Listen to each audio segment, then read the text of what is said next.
Assalomu alaykum, hurmatli talabalar. Biznesga kirish fanimizdan bugungi mavzumiz biznes yuritishning asosiy shakllari, afzalliklari va kamchiliklari.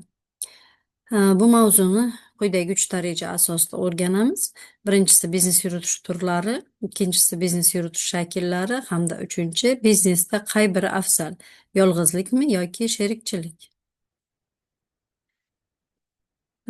Umuman biznes yuritish turlari xilma-xil hisoblanadi. Faoliyat maqsadi, turi va yo'nalishlariga qarab tadbirkorlik faoliyatining ishlab chiqarish, tijorat, moliyaviy va konsalting turlarini ajratishimiz mumkin. Ushbu tadbirkorlik faoliyatining har bir turi kichik turlarga bo'linadi. Buni batafsil ko'rib chiqamiz. Birinchisi, demak, ishlab chiqarish tadbirkorligi. Tadbirkorlik faoliyat turlari nisbatan mustaqil bo'lib, bir-birini to'ldirib keladi. Innovatsion, ilmiy-texnik faoliyat, tovarlarni bevosita ishlab chiqarish, xizmat ko'rsatish va shu sohadagi axborot bilan ishlash faoliyati ishlab chiqarish tadbirkorlikka kiradi. Endi ishlab chiqarish tadbirkorligini kichkina qismlarga bo'lib o'rganamiz. Birinchisi innovatsion ishlab chiqarish, ikkinchisi ilmiy texnik ishlab chiqarish, uchinchisi tovar ishlab chiqarish, keyingisi xizmat ko'rsatish, iste'mol tovarlari ishlab chiqarish, iste'mol xizmatlari ko'rsatish hamda axborotlar bilan ishlash yoki axborot ishlab chiqarish. Endi birinchi turiga to'xtaladigan bo'lsak, demak, innovatsion ishlab chiqarish deganda nimani tushunamiz? Masalan, Tesla kompaniyasi tomonidan elektr avtomobillarini yaratish yoki O'zbekistonda quyosh panellarini ishlab chiqish. Ya'ni yangilik, innovatsiya asosida ishlab chiqarishni biz innovatsion ishlab chiqarish deb ataymiz. Ikkinchisi, ilmiy texnik ishlab chiqarish. Misol qilishimiz mumkin, dori vositalarini laboratoriyada ishlab chiqish. Yoki yangi tibbiy texnologiyalar yaratish hamda sun'iy intellekt dasturlarini ishlab chiqishni ham ushbu turga kiritamiz. Keyingisi tovar ishlab chiqarish. Tovar ishlab chiqarishda masalan gilam, poyafzal yoki kiyim-kechak ishlab chiqarishni tushunishimiz mumkin. Umuman oladigan bo'lsak, zavod yoki tikuvchilik sexi tovar ishlab chiqaruvchi hisoblanadi. Keyingisi xizmat ko'rsatish. Xizmat ko'rsatishga misol qilishimiz mumkin. Sartaroshxona, transport xizmati yoki mehmonxona, ta'mirlash ustaxonasi xizmatlarini bu turga kiritamiz. Umuman texnik va servis xizmatlar ushbu xizmat ko'rsatish turiga misol bo'ladi. Keyingi iste'mol tovarlari ishlab chiqarish. Iste'mol tovarlari ishlab chiqarishga aytishimiz mumkinki, kundalik iste'molda ishlatiladigan tovarlarni masalan, sovun, tish pastasi, shakar, choy, shu kabi mahsulotlarni ishlab chiqaradigan bo'lsak, bu iste'mol tovarlari ishlab chiqarishga kiritiladi. Keyingisi iste'mol xizmatlari ko'rsatish. Bu uy tozalash xizmati, bolalar bog'chasi, sport zalidagi murabbiy xizmati yoki aytishimiz mumkin, ovqat yetkazib berishni ham ushbu turga kiritishimiz mumkin. Keyingisi axborot ishlab chiqarish. Axborot ishlab chiqarish deganimizda televideniya yangiliklarni tayyorlaydi, internet saytlari va bloglar ma'lumot yaratadi. Yoki aytishimiz mumkin, dasturchilar ilovalar ishlab chiqadi.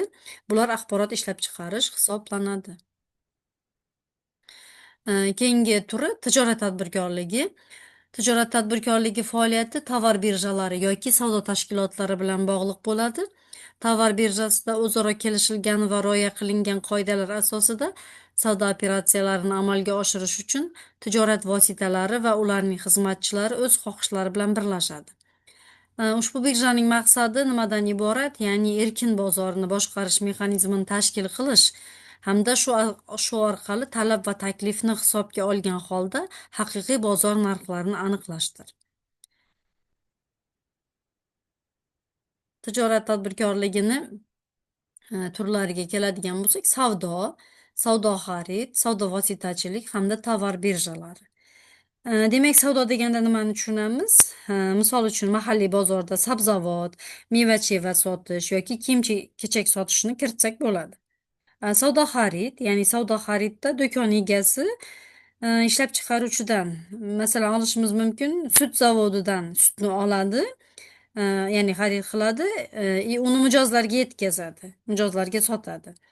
bir joydan olib yoki ishlab chiqaruvchidan olib deymiz, boshqa joyda sotishni savdo xarid deb atasak bo'ladi.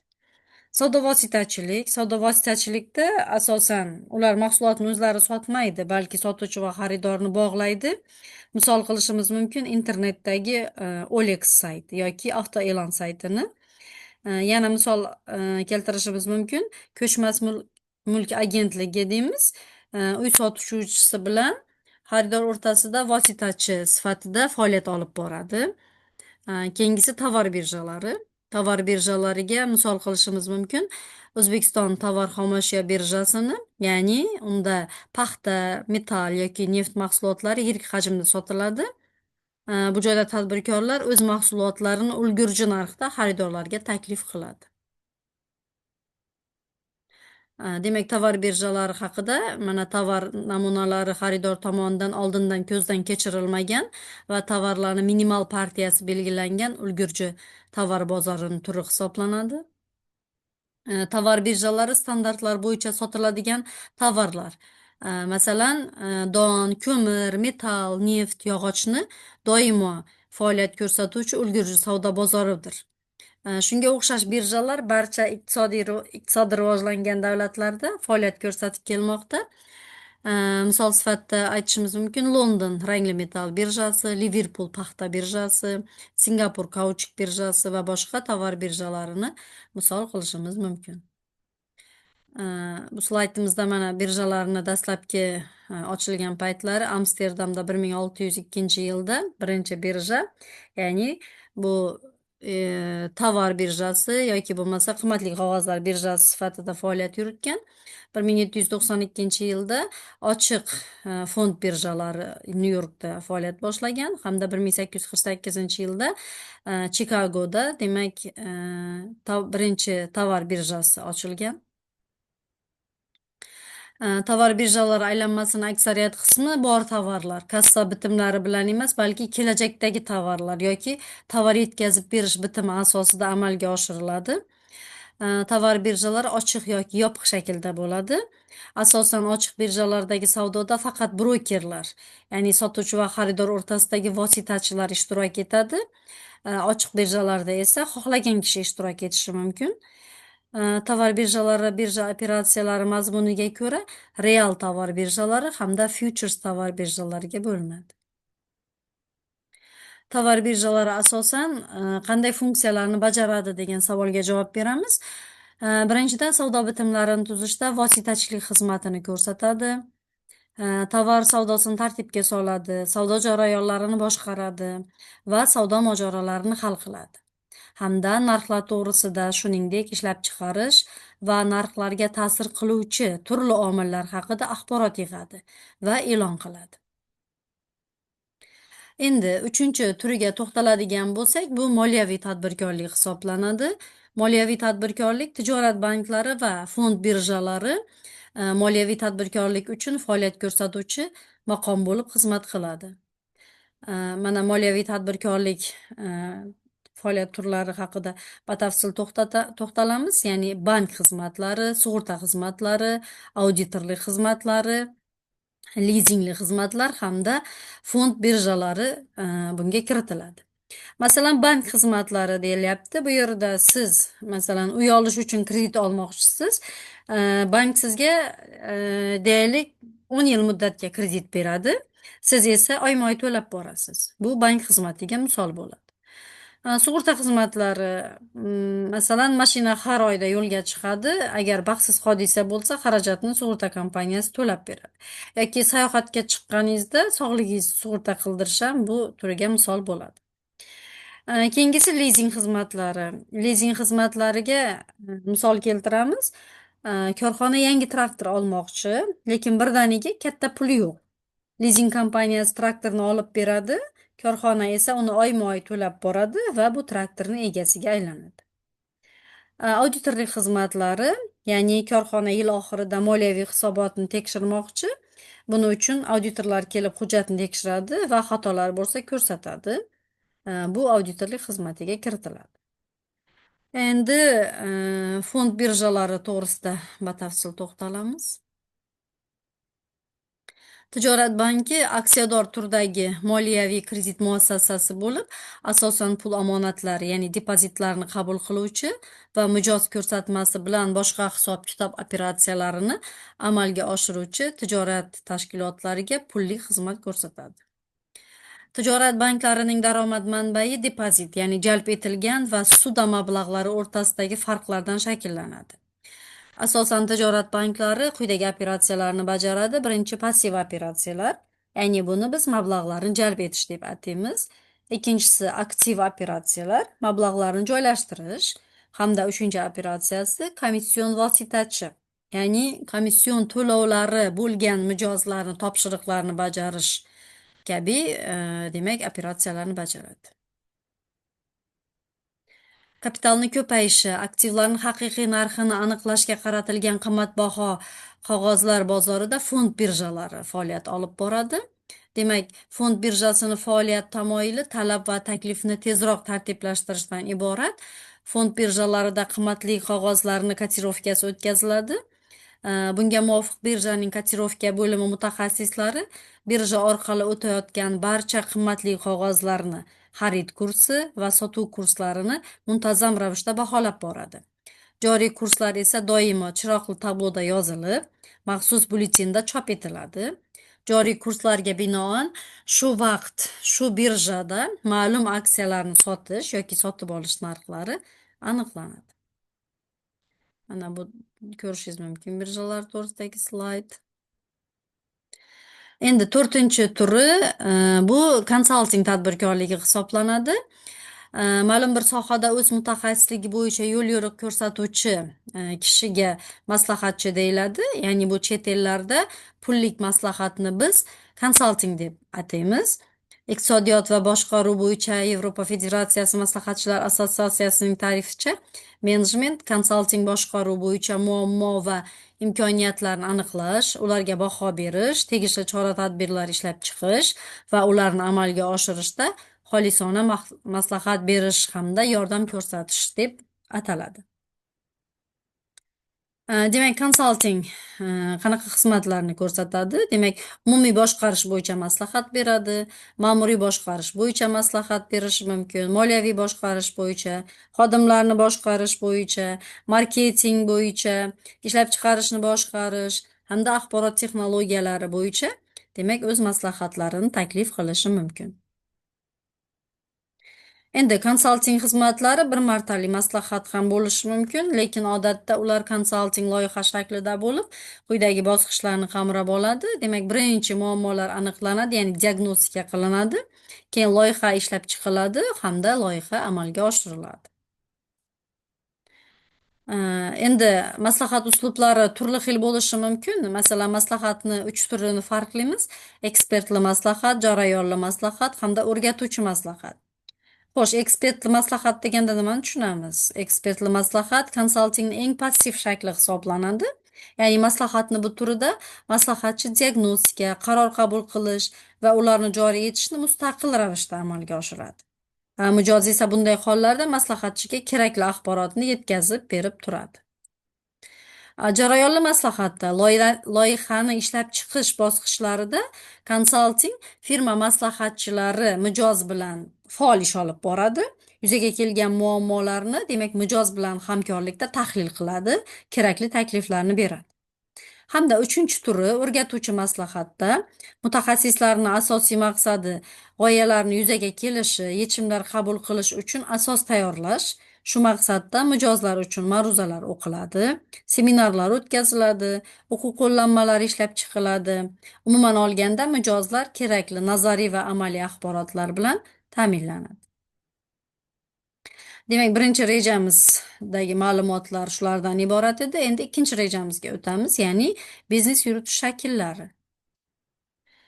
Biznes yuritish shakllarini birinchi shakli, demak, yakka tartibdagi tadbirkorlik yoki yakka tartibdagi biznes yuritish shakli deb ataladi. Ya'ni bu tadbirkorlik faoliyatini amalga oshirishni eng oddiy shakli hisoblanadi. Yakka tadbirkor o'z faoliyatini yuridik shaxs tashkil qilmay amalga oshirishi mumkin. Yakka tartibdagi tadbirkorlar odatda mayda ishlab chiqarish bilan shug'ullanadi. Yakka tartibdagi tadbirkorlik o'z navbatida ikki turga bo'linadi. Ya'ni buni aytishimiz mumkin shaxsiy tadbirkorlik hamda birgalikdagi tadbirkorlik. Xo'sh, bularni qanaqa farqlashimiz mumkin? Demak, shaxsiy tadbirkorlik deganimizda bir kishi, ya'ni o'z nomidan biznes yuritadi. Hamma foyda ham, mas'uliyat ham o'ziga tegishli bo'ladi. Masalan, bitta ayol o'z nomidan tikuvchilik sexi ochishi mumkin, buyurtma asosida kiyim tikishi mumkin. Yoki bir qizni aytishimiz mumkin, go'zallik salonida mustaqil ishlaydi. Yoki uyda to'rt va pishiriq tayyorlab sotadigan shaxsni ham yakka tadbirkor deb ataymiz. Endi keyingi turi bu birgalikdagi tadbirkorlik, ya'ni Eee, ikki do'st birgalikda mini kafe ochib ishlashi mumkin. Biri ovqat pishiradi, ikkinchisi hisob-kitob bilan shug'ullanadi. Yoki uchta hamkor kichik avtomoyka, avtomobil yuvish joyi deymiz, tashkil etsa, bu ham shunga misol bo'ladi. Yoki bir oilaning ikki a'zosi, ota va o'g'il birgalikda mebel yasash ustaxonasini ochsa, bu ham birgalikdagi tadbirkorlikka misol bo'ladi. Endi ikkinchi turiga o'tamiz. Ikkinchi shakliga o'tamiz. Bu sherikchilik asosida biznes yuritish. Biznesda sherikchilik bu ikki yoki undan ko'p shaxslar tomonidan tashkil etilgan tijorat tashkiloti bo'lib, uni boshqaruvda barcha sheriklar sheriklikni boshqarish to'g'risidagi kelishuvda belgilangan hajm va chegarada ishtirok etadi. Ya'ni biznes ishtirokchilarining har biri o'z mablag'lari, mehnat va malakasini umumiy ishga qo'shadi va korxonani daromadi va xarajatlarini o'rtada bo'lishadi. Ikki yoki undan ortiq kishi tomonidan boshqariluvchi kompaniya bu sherikchilik asosida qurilgan kompaniya hisoblanadi. Endi sherikchilik asosida biznes faoliyati bilan shug'ullanuvchi yuridik shaxslarni asosan quyidagi mezonlarga qarab tasniflaymiz. Birinchi, qo'shgan mulkiga qarab mas'uliyati cheklangan jamiyat, qo'shimcha mas'uliyatli jamiyat hamda aksiyadorlik jamiyati. Mas'uliyati cheklangan jamiyat deganda nimani tushunamiz? Masalan, uchta do'st deymiz, Ali, Dilshod, Kamol deb olaylik. Birgalikda kichik IT kompaniyasi ochishdi. Demak, har biri 10 million so'mdan ulush qo'shgan. Agar mabodo kompaniya qarzga botadigan taqdirda, ular faqat qo'shgan ulushi bilan javob beradi. Ya'ni bu degani, ularni shaxsiy, masalan, uy joyi bo'lishi mumkin, avtomobili bo'lishi mumkin, smartfoni bo'lishi mumkin, ularga tegilmaydi. Endi qo'shimcha mas'uliyatli jamiyatda xuddi MChJ kabi bo'ladi, lekin masalan aytaylik 5 ta sherikdan iborat qurilish firmasi qo'shimcha shartnoma asosida qarzlar uchun o'z shaxsiy mol-mulklarini ma'lum qismi bilan ham javob beradi.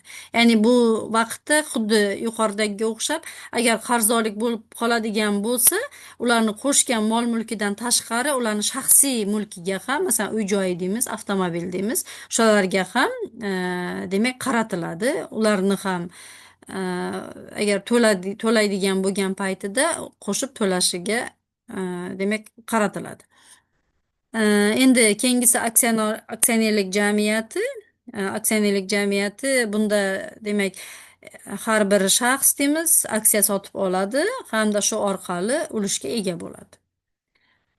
Endi keyingisi tadbirkorlik faoliyatida ishtirok etishiga qarab deyapti. Bu yerda to'liq va kommandit ishtirokchilik. Buni qanaqa farqlaymiz? Ya'ni masalan aytamiz, ikkita duradgor birgalikda ustaxona ochishdi. Agar ularni ikkalasi ham bu yerda mehnati, mas'uliyati, foydani teng bo'ladi.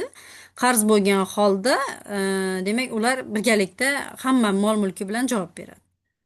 Endi kommandit deyilyapti. Kommandit deganimizda masalan sheriklar birinchisini aytamiz, Asliddin deymiz, faol ishtirokchi, ya'ni do'konga kundalik keladi. Ikkinchi sherikni Shavkat deb ataydigan bo'lsak, u faqat 50 million so'm investitsiya qilgan, ya'ni o'zi ishlamaydi.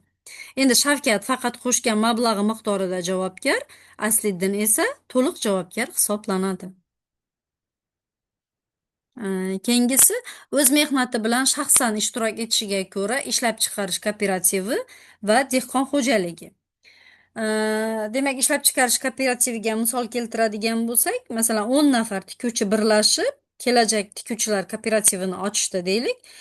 Har biri o'z qo'li bilan ishlaydi, foydani teng taqsimlaydi. Endi dehqon xo'jaligiga misol keltiradigan bo'lsak, masalan, bir oila tomorqasida sabzavot yetishtiradi yoki chorva boqadi deymiz.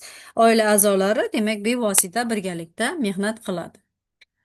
To'rtinchi turi demak boshqaruvda ishtirok etishiga ko'ra, ya'ni bu xususiy korxona va fermer xo'jaligi.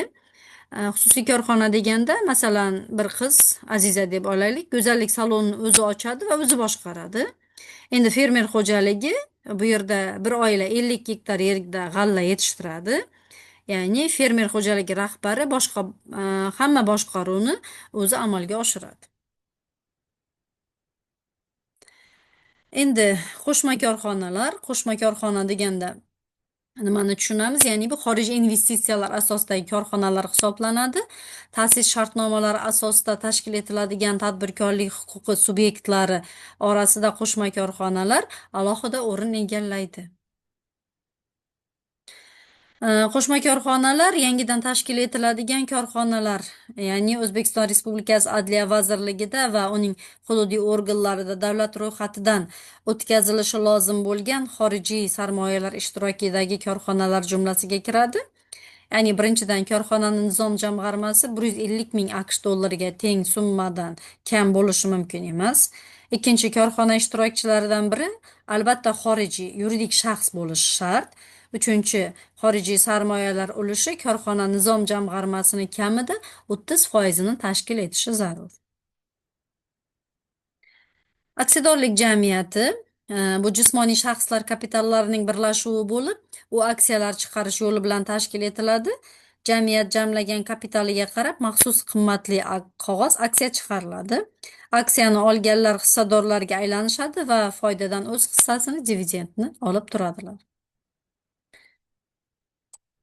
Aksiyadorlik jamiyatini aksionerlarning umumiy majlisi, kuzatuv kengashi hamda ijro organi boshqaradi. Aksiyadorlik jamiyatini tashkil etish uchun quyidagilar zarur. Ya'ni jamiyatni tashkil etish va birgalikda faoliyat ko'rsatish hamda bir yoki bir necha shaxsga jamiyatni tashkil etish uchun vakolat berish to'g'risida shartnoma tuzish. Ikkinchi, aksiyalarga obuna o'tkazish. Uchinchi, ta'sis konferensiyasini o'tkazish. To'rtinchi, jamiyat va uni aksiyalarini davlat ro'yxatidan o'tkazish. Jamiyatni tashkil etishdagi xarajatlar shartnomaga imzo chekkan shaxslarga taqsimlanadi. Endi, demak, biznesni keyingi shakli korporatsiyalar hisoblanadi. Demak, korporatsiya atamasi lotincha korporatsiya so'zidan olingan bo'lib, birlashma, hamjamiyat ma'nosini beradi. Korporatsiya yirik aksiyadorlar jamiyatlari birlashmasi hisoblanib, bir xil mahsulot ishlab chiqaruvchilarni birlashtiradi. Natijada ishlab chiqarish monopollashadi. Korporatsiya investitsiya kapitalini markazlashuvini, ilm-fan taraqqiyotini, mahsulotning raqobatbardosh bo'lishini va uzoq hayot siklini ta'minlaydi. Korporatsiyalar tadbirkorlik bilan shug'ullanuvchi aksioner jamiyatlarni xohish ixtiyori bilan paydo bo'ladi. Ya'ni bir xil mahsulot ishlab chiqaruvchi bir qancha korxonalar yig'ilib, barcha uchun umumiy bo'lgan korxonalar faoliyatini ta'minlovchi funksiyalarni hamma uchun bajaradigan bir idora, ya'ni muassasa tuzishni rejalashtirganlar. Natijada shunday birlashma yuzaga keldiki, unda korxonalar o'z mulki va iqtisodiy mustaqilligini saqlagan holda hammalari uchun umumiy bo'lgan funksiyalarni bajarishdan ozod bo'ladilar va shu funksiyalarni bajargani uchun umumiy idora muassasaga haq to'laydilar. Endi shu yerda misol keltirib ketamiz. Ya'ni korporatsiya deganimizda yana qo'shimcha bir necha mustaqil korxona bo'ladi. Ya'ni ularni har biri o'z mulkiga, mulkiga ega bo'ladi, o'z foydasini oladi. Lekin ba'zi umumiy ishlarni, masalan, reklama, buxgalteriya, marketing, xavfsizlik, logistika kabi umumiy ishlarni bitta markaziy idora bajaradi. O'zbekistonda misol qilishimiz mumkin Artel korporatsiyasini, ya'ni uni tarkibida sovutgich, kir yuvish mashinasi yoki televizor ishlab chiqaradigan alohida zavodlar bor. Har bir zavod o'z mahsulotini ishlab chiqaradi, ya'ni o'z iqtisodiy mustaqilligini saqlaydi, lekin reklama, mahsulot dizayni va eksport ishlarini Artelning markaziy ofisi bajaradi. Shu xizmatlar uchun har bir zavod markaziy ofisga to'lov qiladi. Oddiy qilib aytadigan bo'lsak, Artel bu bir necha mustaqil korxonalardan tashkil topgan katta oilaga o'xshaydi. Ya'ni ularni barchasi bir nom ostida ishlaydi, lekin har biri o'z ishini o'zi yuritadi. Demak, xolding kompaniyalar to'g'risida gaplashamiz. Xolding kompaniya bu mulk egalari tomonidan bir qancha mustaqil aksiyadorlik jamiyatlari faoliyatini nazorat qilish maqsadida tashkil etilgan hissadorlik jamiyati hisoblanadi. Holding iborasi inglizcha holding so'zidan olingan bo'lib, ega ma'nosini beradi. Ya'ni holding kompaniyasi tarkibiga kiruvchi aksiyadorlik jamiyatlari aksiyalar nazorat paketi kompaniyaning ixtiyorida bo'ladi. Bundan tashqari aksiyadorlik jamiyatlari faoliyatlari ustidan nazorat o'rnatish va dividendlar ko'rinishida foyda olishdir. Holding kompaniyalarini mohiyati shundaki, ular biror bir narsa ishlab chiqarish vazifasini bajarmaydi. Ularning vazifasi sof boshqaruvchilik, ya'ni ishonchli mulk egasi sifatida ularga o'z aksiyalari yoki aksiyalar nazorat paketini beruvchi kompaniyalarning faoliyatiga umumiy xo'jalik rahbarligini bajarishdan iborat. Endi umuman olganda xolding bir markaziy bosh kompaniya bo'lib, u boshqa bir necha korxonalarning aksiyalariga yoki ulushlariga egalik qiladi. Ya'ni ularni moliyaviy tomondan boshqaradi. Xolding kompaniyalarini barchasi turli sohalarda ishlashi ham mumkin, lekin ularning egasi yoki boshqaruvchi bitta markaziy kompaniya bo'ladi. O'zbekiston misolida ko'rishimiz mumkin. Masalan, UzAvtosanoat Holding, ya'ni u GM O'zbekiston, hozirgi UzAvto Motors deymiz, SamAvto, Avtooyna kabi korxonalar aksiyalariga egalik qiladi. Yana bir misol keltirishimiz mumkin. Bu xalqaro miqyosda Samsung Group. Bu ham aslida holding hisoblanadi. U telefon ishlab chiqaruvchi zavodlarga, televizor va texnika ishlab chiqaruvchi kompaniyalarga egalik qiladi. Barcha tarmoqni egalari bitta Samsung Holding Company hisoblanadi.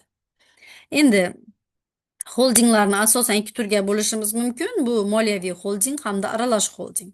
Moliyaviy holding deganimizda faqat maxsus nazorat va boshqaruv maqsadlarida tuziladi. Ya'ni bunday holdinglar faqat investitsiya faoliyati bilan shug'ullanish huquqiga ega, ya'ni faoliyatni boshqa turlari bilan shug'ullanishiga ruxsat berilmaydi. Bunga O'zbekiston Invest Holdingni kiritishimiz mumkin. Ya'ni yana misol keltirishimiz mumkin. Bir bank yoki investitsiya kompaniyasi turli firmalarning aksiyalarini sotib oladi, lekin ularni ishlab chiqarish ishlariga aralashmaydi. Demak, sarmoya kiritadi, lekin ularni ishiga, ishlab chiqarishiga aralashmaydi. Endi ikkinchisi aralash holding, ya'ni nazorat va boshqaruv funksiyalari bilan bir qatorda sanoat, savdo, transport, kredit, moliya va boshqa sohalarda tadbirkorlik faoliyati bilan ham shug'ullanish maqsadlarida tuziladi. Masalan, aytadigan bo'lsak, aralash holding ham investitsiya qiladi, ham ishlab chiqarish faoliyatida bevosita ishtirok etadi. Ya'ni u nafaqat boshqaradi, balki o'zi ham tovar ishlab chiqaradi yoki xizmat ko'rsatadi. Bunga mana misol keltirdik, UzAvtosanoatni. Bu aralash holding hisoblanadi. Ya'ni u avtomobil ishlab chiqaradigan zavodlarga egalik qiladi, ya'ni investitsiya qiladi. Shu bilan birgalikda o'zi ham ishlab chiqarish jarayonida qatnashadi. Endi konsern to'g'risida to'xtalamiz. Konsern bu ishlab chiqarish diversifikatsiyasi, ya'ni korxonalarni faoliyat sohalari va ishlab chiqaradigan mahsulotlari turini kengayishi, yangilanib turishi asosida tarkib topadigan yirik ko'p tarmoqli korporatsiya hisoblanadi. Konsern tarkibiga sanoat, transport, savdo, bank kabi tarmoqlarga tegishli ayrim hollarda dunyoning ko'pgina mamlakatlarida joylashgan o'nlab, yuzlab korxonalar ixtiyoriy asosda kiradi. Konsern tarkibiga kirgan korxona va tashkilotlar orasida o'zaro korporatsiyalangan turg'un aloqalar mavjud bo'ladi. Ular konsern rivoji yo'lida umumiy moliyaviy resurslardan va yagona ilmiy-texnik imkoniyatlardan mushtarak foydalanadi. Demak, O'zbekistonda misol keltiramiz. Konsernga bu O'zkimyo-sanoat konserni, ya'ni O'zkimyo-sanoat konserni bu kimyo sohasida yirik korxonalarni birlashtiradi. Masalan, Navoiy azot yoki Farg'ona azot hamda Qo'qon superfosfat zavodi kabi korxonalarni birlashtiradi. Bu korxonalar mustaqil ishlaydi, lekin konsern ularni birlashtirib umumiy yo'nalish beradi. Xalqaro miqyosda masalan Tata Group Hindistondagi demak konsernni misol qilsak bo'ladi. Odatda Hindistonda joylashgan bu xalqaro konglomerat deb ataladi. Ya'ni sanoat, avtomobil, kimyo, elektr energiyasi, xizmat ko'rsatish va boshqa sohalarda faoliyat yuritadi. Ya'ni bu 1868-yilda tashkil etilgan ko'plab kompaniyalarni o'z ichiga oladi. Ya'ni misol qilib aytadigan bo'lsak, Tata avtomobillarini ishlab chiqaradi yoki Tata mehmonxonalari bor, hamda Tata elektr stansiyalari bor. Bularning hammasi bitta guruhga tegishli. Mana konsernlarga misol keltirilgan.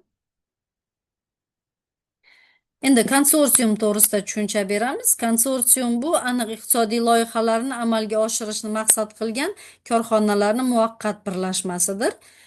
Ya'ni konsorsium a'zolarining huquq va majburiyatlari konsorsium to'g'risidagi bitimda belgilab qo'yiladi. Qo'yilgan vazifani bajarish uchun konsorsium ishtirokchilari badallari hisobidan yagona moliyaviy va moddiy fondlar barpo etiladi. Byudjet mablag'lari va Davlat bankidan kreditlar oladi. Vazifa bajarilgach, konsorsium tarqatiladi. Endi konsorsiumlarga boshqaruv bo'yicha qo'mitalar, direktorlar kengashi kabilar boshchilik qiladi. Konsorsiumlar aviatsiya, kosmos, kompyuterlar, aloqa kabi yuksak texnologik va katta miqdordagi sarmoyalar sohalarida keng tarqalgan. Endi konsorsium turlariga o'tadigan bo'lsak, demak konsorsiumning to'rtta turi mavjud. Birinchisi moliyaviy konsorsiumlar, ya'ni yirik banklar, bank guruhlari tomonidan yirik kreditlar berish yoki yirik uzoq muddatli investitsiya loyihalarini moliyalashtirish uchun tuzilgan bank konsorsiumlari hisoblanadi. Ikkinchisi savdo konsorsiumlari, ya'ni bu bozorlarga kirish uchun savdo tarmoqlari tomonidan tuziladi. Keyin sanoat konsorsiumlari, ya'ni bu kapital talab qiluvchi xalqaro infratuzilma loyihalarini amalga oshirish uchun sanoat kompaniyalari va kredit tashkilotlari tomonidan tuziladi. Keyingisi tadqiqot konsorsiumlari, ya'ni bu kapitalni ko'p talab qiladigan tadqiqotlarni o'tkazish uchun zarur bo'lgan moliyaviy resurslarni jamlash, shuningdek ishtirokchilarni texnologiyalari va tajribasini almashish uchun tashkil etiladi. Endi O'zbekistonda konsorsiumga misol qilib olishimiz mumkin. Masalan, Tashkent City qurilish loyihalarini, ya'ni bunda asosiy yo'nalish qurilish va urbanizatsiya hisoblanadi. Ba'zi yirik binolarni qurishda O'zbekiston, Turkiya, Birlashgan Arab Amirligi va Rossiyani yirik qurilish kompaniyalari konsorsium shaklida ishtirok etgan. Masalan, aytadigan bo'lsak, Toshkent City Mall'ni qurish bo'yicha o'zbek va turk kompaniyalari konsorsiumini misol qilishimiz mumkin. Yoki Central Park majmuasini qurishda bir necha demak jamoaviy ishtiroklar kuzatilgan. Yoki yana misol keltirishimiz mumkin, Sho'rtan gaz kimyo majmuasini kengaytirish bo'yicha konsorsiumni, ya'ni bu gaz kimyo sanoat yo'nalishida undagi ishtirokchilarimiz Janubiy Koreyani Hyundai Engineering kompaniyasi hamda Xitoyni China Engineering kompaniyasi. Mazmuni Sho'rtan gaz kimyo majmuasini kengaytirishda xalqaro kompaniyalarni birlashtirib, ya'ni konsorsium hosil qilgan. Mana bu yerda ham Tomskiy konsorsium ko'rsatilgan, ya'ni bu endi ta'lim sohasiga tegishli bo'lgan. Mana bu yerda ham konsorsium ishtirokchilarini ko'radigan bo'lsak, 7 ta universitet, 10 ta akademik institut hamda Tom o'quv markazi qatnashgan. Bularni asosan maqsadi ta'lim sifatini oshirish bo'yicha. Ya'ni konsorsium tashkil qilinadi. O'sha maqsadga erishilgandan keyin konsorsium tarqatiladi. Mana endi keyingisi demak konsessiya to'g'risida. Konsessiyani bu yerda ko'rib ketamiz. Masalan, davlatni konsendent deb olamiz. Demak, konsessioner deb biz xususiy investorni aytib ketamiz hamda konsessiya shartnomasini yoki konsessiya bitimini obyekti. Demak, 3 ta elementni ko'rishimiz mumkin. Demak, konsessiya deganda nimani tushunamiz? Konsessiya bu lotincha so'zdan olingan bo'lib, ruxsat, yon berish ma'nosini bildiradi. Ya'ni milliy iqtisodiyotni rivojlantirish yoki tiklash, tabiiy boyliklarni o'zlashtirish maqsadida davlat yoki munitsipalitetga qarashli yer uchastkalari, qazilma boyliklar, mol-mulk, korxonalar va boshqa xo'jalik obyektlarini muayyan muddatga va shartlar bilan foydalanish uchun chet el investorga davlat tomonidan beriladigan ruxsatnoma, ular bilan tuziladigan shartnoma yoki kelishuvdir.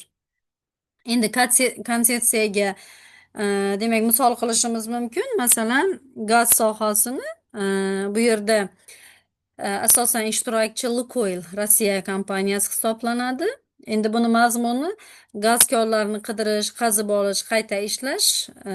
Bunda investorning o'zi xarajatlarni qoplaydi. Foyda davlat va investor o'rtasida taqsimlanadi.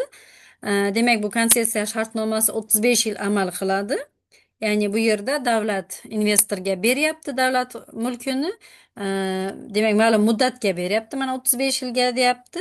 Endi foyda davlat va investor o'rtasida taqsimlanadi va mana shu muddat tugagandan keyin bu mulk davlatning o'ziga yana qaytariladi. Mana bu yerda ham konsessiya to'g'risida berilgan. Endi keyingi rejamiz biznesda qay biri afzal, yolg'izlikmi yoki sherikchilik? Demak, ikkalasini ham ko'rib chiqamiz. Birinchi, yolg'izlik asosidagi biznesni qanaqa afzalliklari yoki kamchiliklari bor? Afzalliklari: korxonani ro'yxatdan o'tkazish uchun juda kam vaqt va mablag' talab qilinadi. Yana yolg'iz tadbirkorlikda barcha daromad va xarajatlarni bir odam nazorat qiladi. Rivojlanish strategiyasini ham o'zi belgilaydi. Biznesni tugatish masalasi ko'ndalang turganida ham yuridik jihatdan ushbu masala juda oson hal etiladi. Endi kamchiliklari nimalardan iborat? Tadbirkorlik yuzaga kelishi mumkin bo'lgan barcha qarzlar uchun faqat bitta o'zi mas'ul bo'ladi. Tadbirkorning xususiy mulki ana shu qarzlarni qoplash hisobiga undirib olinishi mumkin. Va biznesni boshlash uchun dastlabki kapitalni tadbirkorning o'zi topadi.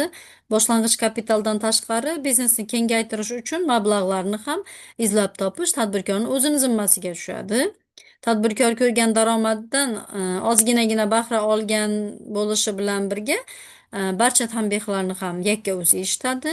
Barcha qarorlarni ham o'zi qabul qilgani uchun ishlar chappasiga ketgan taqdirda ham ayb faqat uni o'zida bo'ladi. Endi sherikchilik asosidagi tadbirkorlikning afzalliklari va kamchiliklarini ko'rib chiqamiz. Demak, afzalliklari: boshlang'ich kapital biznes egalari o'rtasida taqsimlanadi. Biznesga yangi kirimlar kiritish talab etilgan taqdirda yetarli mablag'larni to'plash ancha osonlik tug'diradi. Qarorlarni qabul qilish uchun mas'uliyat bir kishi zimmasiga yuklatilmaydi. Demak, muammoni hal qilishda bir kishi javob bermaydi. Biznes boshida bir necha kishini turishi muammoni yechimi bo'yicha takliflar turfaligini ta'minlaydi. Hamkorlik asosida qurilgan biznes vazifalarini taqsimlash imkonini beradi. Kamchiliklari: sheriklikning eng katta kamchiliklaridan biri uning egalari o'rtasida kelishmovchiliklar kelib chiqishi. Siz muayyan taklifga rozi bo'lmaydigan vaziyat yuzaga keladi yoki siz taklif etgan usul boshqalarga ma'qul kelmaydi. Bu taqdirda siz ko'pchilik tomonidan qabul qilingan qarorlar uchun yuridik jihatdan javobgar bo'lib qolasiz. Yana foyda o'rtadan bo'linadi. Bu esa ba'zida hamkorlar o'rtasida munozaralar kelib chiqishiga sabab bo'lishi mumkin. Hamkorlikni amal qilish muddati chegaralanmagan. Agar sheriklardan biri biror bir sababga ko'ra biznesni tark etishga qaror qilgan bo'lsa, barcha murakkabliklar va noaniqliklar biznesda qolgan sheriklarning zimmasiga tushadi. Demak, bugungi mavzu bo'yicha ma'lumotlarimiz shulardan iborat. E'tiboringiz uchun rahmat. Sog' salomat bo'ling.